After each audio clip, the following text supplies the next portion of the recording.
আমাৰ এডিআৰই পৰীক্ষাৰ যি গ্ৰেড 3 আছিলে অৰ্থাৎ তৃতীয় বৰ্গৰ যি চাকৰি আছিলে সেই চাকৰিৰ ফলাফল আমি 10 অক্টোবৰ তাৰিখে প্ৰকাশ কৰিম এডিআৰইৰ চতুৰ্থ শ্ৰেণীৰ যি পৰীক্ষা আছিলে প্ৰায় 5000 পদ আছিলে এই পৰীক্ষাৰ ফলাফল আমি 15 অক্টোবৰ তাৰিখে ঘোষণা কৰিম স্বাস্থ্য বিভাগৰ বিভিন্ন পৰীক্ষাৰ ফলাফল নন টেকনিক্যাল টেকনিক্যাল স্বাস্থ্য বিভাগৰ আটাইবোৰ পৰীক্ষাৰ ফলাফল আমি 12 অক্টোবৰ তাৰিখৰ আগতে ঘোষণা কৰিম এলিমেন্টাৰী প্ৰাথমিক বিদ্যালয়ৰ শিক্ষকৰ নিযুক্তিৰ বাবে আমি যি পৰীক্ষা বা আমি যেটো নিযুক্তিৰ প্ৰক্ৰিয়া আৰম্ভ কৰিছো সেই পৰীক্ষাৰ ফলাফল আমি 15 পৰা 20 অক্টোবৰৰ ভিতৰত প্ৰকাশ কৰিম তাৰ কাৰণ প্ৰাথমিক বিদ্যালয়ৰ শিক্ষক শিক্ষয়িত্ৰীৰ পৰীক্ষাৰ ফলাফল ঘোষণা কৰাৰ আগতে আমি গ্ৰেজুৱেট টিচাৰ আৰু পোষ্ট গ্ৰেজুৱেট টিচাৰৰ ৰিজাল্ট ঘোষণা কৰিব খুজিছো যাতে ওভাৰলেপিং নহয় অৰ্থাৎ প্ৰাথমিক বিদ্যালয়ৰ শিক্ষকৰ পদ নিৰ্বাচিত গ্ৰেজুৱেট টিচাৰ বা পোষ্ট গ্ৰেজুৱেট টিচাৰ সকলে দখল কৰিব নোৱাৰে আৰু আমাৰ যুৱক যুৱতী সকল যাতে বঞ্চিত নহয় গ্ৰেজুৱেট টিচাৰ আৰু পোষ্ট গ্ৰেজুৱেট টিচাৰৰ পৰীক্ষাৰ ফলাফল আমি 15 অক্টোবৰ তাৰিখে ঘোষণা কৰিম অৰ্থাৎ এই গোটেই পৰীক্ষাৰ ফলাফলসমূহ আমি 20 অক্টোবৰ তাৰিখৰ আগতে আমি ঘোষণা কৰিবলৈ সক্ষম হ'ম আপোনালোকে এতিয়া খুধিব যে পুলিচৰ পৰীক্ষাৰ ফলাফল আমি কেতিয়া দিম সাব ইন্সপেক্টৰৰ ৰিজাল্ট বা ফায়াৰ ব্ৰিগেড আদিৰ ৰিজাল্ট আমি 10 অক্টোবৰ তাৰিখে দিম বা তাতকৈ আগতে দিম কিন্তু এবি আৰু ইউবি কনিষ্টবলৰ ৰিজাল্ট দিয়াৰ ক্ষেত্ৰত গুৱাহাটী উচ্চ ন্যায়ালয়ে এটা আমাক সাময়িকভাৱে বাধা আৰোপ কৰিছে আমি আশা কৰো সেই বাধা আৰোপ অতিক্ৰম কৰি অৰ্থাৎ উচ্চ ন্যায়ালয়ক সন্তুষ্ট কৰি আমি এই মাহৰ ভিতৰতে পুলিচৰো এবি আৰু ইউবি কনিষ্টবলৰ ৰিজাল্ট ঘোষণা কৰিব পাৰিম এই গোটেই ৰিজাল্টৰ ফলাফলৰ লিষ্টখন দেখিলে আপোনালোকে ইতিমধ্যে গম পাইছে যে আমি 20 অক্টোবৰলৈকে যাবলগীয়া হৈছে কিন্তু মই প্ৰতিশ্ৰুতি দিছিলো যে অক্টোবৰ মাহৰ ভিতৰতে 10 অক্টোবৰত আপোনালোকক নিযুক্তি পত্ৰ দিম 10 অক্টোবৰত মই নোৱাৰিলেও অন্তত 25-26 অক্টোবৰৰ ভিতৰত আপোনালোকৰ হাতত মই নিযুক্তি পত্ৰ তুলি দিম কাৰণ পৰীক্ষাৰ ফলাফল ঘোষণা কৰাৰ পিছতো আমি বিভাগলৈকে কাক কোন বিভাগত দিম ৰেন্ডমাইজেশ্যন কৰিব লাগে আৰু তাৰ পিছত বিভাগসমূহেও আপোনালোকৰ পোষ্টিং অৰ্ডাৰ উলিয়াব লাগে সেই কাৰণে অক্টোবৰ মাহৰ ভিতৰতে আপোনালোকৰ নিযুক্তি হ'ব কিন্তু কেইটামান দিন আপোনালোকে অপেক্ষা কৰিব লাগিব ইয়াৰ কাৰণো আপোনালোকে জানে যোৱা কেইবাটাও দিন ধৰি আমি কোনেও কাম কৰিব পৰা নাই জুবিনৰ মৃত্যু বা জুবিনৰ দুৰ্ঘটনাৰ পিছত বা বহুতে কোৱাৰ দৰে হত্যাৰ পিছত যি ধৰণে আমি নকওঁ কিয় আমাৰ মনবোৰ বিষাদেৰে ভৰি পৰি আছিল কাম কৰিব পৰা কোনেও নাছিল কিন্তু আমি যেহেতু আগুৱাই যাবই লাগিব সেইবাবে মই আজি আপোনালোকক নিশ্চিতভাৱে কোন পৰীক্ষাৰ কেতিয়া ফলাফল ঘোষণা কৰিব তাক মই জনালো আৰু আপোনালোকে যাতে নৱেম্বৰ মাহতে চাকৰিত যোগদান কৰিব পাৰে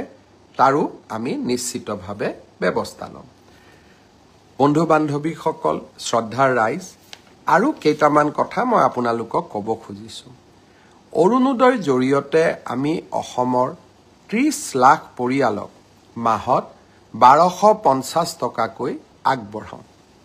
যোৱা 17 ছেপ্টেম্বৰ তাৰিখৰ পৰা আমি অৰুণোদয় তৃতীয় সংস্কৰণ আৰম্ভ কৰিব বিচাৰিছিলো তাৰ পিছত আমি 25 তাৰিখৰ দিনটো ধাৰ্য কৰিছিলো কিন্তু অসমত চলি থকা ঘটনা প্ৰবাহৰ বাবে এই আঁচনিখনো আমি নিৰ্দিষ্ট দিনত দিব নোৱাৰিলো অহা 7 অক্টোবৰ তাৰিখে আমি আপোনালোকৰ হাতত অৰুণোদয় তুলি দিম আৰু আমি সকলো প্ৰচেষ্টা ইতিমধ্যে সম্পূৰ্ণ কৰিছো 7 তাৰিখে নিশ্চিতভাৱে অৰুণোদয় তৃতীয় সংস্কৰণৰ সুবিধা 30 লাখ আই মাতৃয়ে লাভ কৰিব আৰু আমি তাৰ পিছত প্ৰতি মাহে নিৰন্তৰ কৰি আপোনালোকক এই পুঁজি যোগান ধৰি যাম। ঠিক সেইদৰে নিযুত মইনাৰো আমাৰ অসমৰ প্ৰায় 3.5 লাখ ছাত্ৰীয়ে এইবাৰ নিযুত মইনা আঁচনিৰ সুবিধা লাভ কৰিব। নিযুত মইনা আঁচনিৰো আমি যিহেতু প্ৰথম কিস্তিৰ ধন আমি চেক যোগে দিওঁ, বেংকক আমি চেকসমূহ বনাব দিছোঁ। নিযুত মইনা আঁচনিৰো প্ৰথম কিস্তিৰ ধন আমি 10 পৰা 15 অক্টোবৰৰ ভিতৰত সকলোৰে হাতত তুলি দিম আৰু তাৰ পৰৱৰ্তী মাহৰ পিছত সকলোৱে বেংক যোগে নিযুত মইনা আঁচনিৰ ধন লাভ কৰি থাকিব।